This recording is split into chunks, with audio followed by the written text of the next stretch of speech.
দর্শক আসসালামু আলাইকুম। আমার ইউটিউব চ্যানেল হ্যালো টিভি থেকে আমি মোয়াজ্জেম হোসেন আপনাদের সামনে কথা বলতে এসেছি আওয়ামী লীগের পতন নিয়ে। আওয়ামী লীগের পতন একটি দুইটি দুর্বলতা নয়, অনেক শত শত দুর্বলতার কাহিনী আজকের আওয়ামী লীগের পতন। আর জুলাই আগস্টের যে আন্দোলন, শুধুমাত্র সেই আন্দোলনের কারণেই পতন নয়। এই পতনের পেছনে 1 মাস নয়, 2 মাস নয়, 1 বছর নয়, অনেক আগের থেকেই ষড়যন্ত্র করে এসেছিল দেশ বিদেশ থেকে। এই দেশ এবং বিদেশ থেকে যে ষড়যন্ত্র হয়েছিল সেটা কিন্তু আমাদের বিএনপি, জামাত এবং সাথে সাথে ছোট ছোট আরও যে দলগুলো আছে সবাই মিলেই সেই ষড়যন্ত্র অনেক আগের থেকেই করে এসেছে। এটার প্রথম একটি কাহিনী আপনাদেরকে শোনাই। 2021 সালের 1 জানুয়ারি প্রথম আল জাজিরায় তখনকার সেনাপ্রধান আজিজ আহমেদকে নিয়ে একটি প্রতিবেদন করেছিলেন। সেই প্রতিবেদনের কারণেই আওয়ামী লীগ সরকার বা সেই সময়ের আওয়ামী লীগের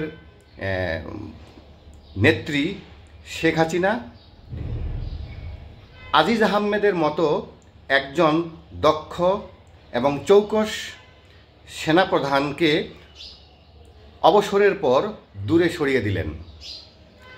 এই দূরে সরিয়ে দেওয়াটা ছিল আওয়ামী লীগের জন্য সবচেয়ে বড় ভুল পদক্ষেপ। শুধু আজিজ আহমেদকেই নয়, তাদের ফ্যামিলির সবাই হলো আওয়ামী লীগের একনিষ্ঠ। তাদেরকেও দীর্ঘদিন আওয়ামী লীগ থেকে এবং আওয়ামী লীগের সংগঠন থেকে দূরে সরিয়ে দিয়েছিলেন। এটাও ছিল একটি বড় ভুল। এই ভুলের মাসুল সাধারণ জনগণ আজকে দিচ্ছে। এরপর আরেকটি কথা বলি, সারা দেশে ইউনিয়ন বলেন, থানা বলেন, জেলা বলেন এবং খোদ ঢাকা শহর বলেন, কোনো জায়গাতেই আওয়ামী লীগের পূর্ণাঙ্গ কমিটি নেই। সেটা ছাত্রলীগ, যুবলীগ, তাঁতিলীগ, মৎস্যলীগ, হ্যান্ডলীগ, ট্যানলীগ, কোনো লীগেরই পূর্ণাঙ্গ কমিটি ছিল না। আর সে কারণেই আওয়ামী লীগের একটি বিশেষ দুর্বলতার জায়গা ছিল। এটা আওয়ামী লীগ অনুধাবন করতে পারেনি চাটুকদার বড় বড় নেতাগুলোর কারণে। এই নেতাগুলোই এসব হতে দেয়নি।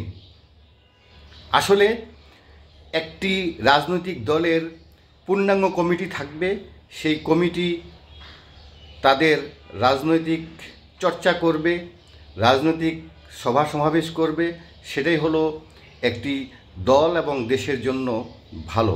কিন্তু সেটা হয়নি। আর সেই না হওয়ার কারণেই দেশি এবং বিদেশি ষড়যন্ত্রগুলো খুব ভালোভাবেই অক্টোপাসের মতো পেঁচিয়ে ধরেছিল, যেটার ফল তারা পেয়েছে জুলাই এবং আগস্ট মাসে। আমি ছোট্ট একটি ঘটনা বলি।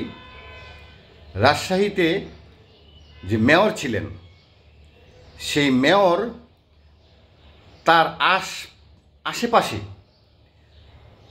আওয়ামী লীগরে বাদ দিয়ে জামাত এবং বিএনপির লোকজনদেরকে রেখেছিলেন। এই জামাত এবং বিএনপিরাই হলো কন্ট্রাক্টরি করত।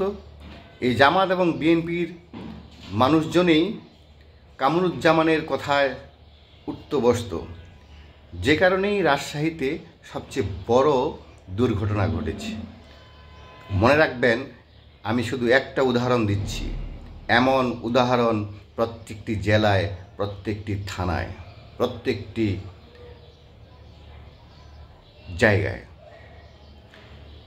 আওয়ামী লীগ নিশ্চয়ই শুধরাবে একদিন।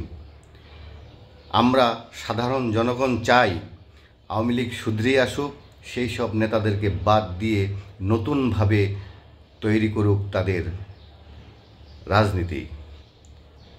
আর সে কারণেই বর্তমান যে আইনজীবী ইলেকশন হচ্ছে সেখানে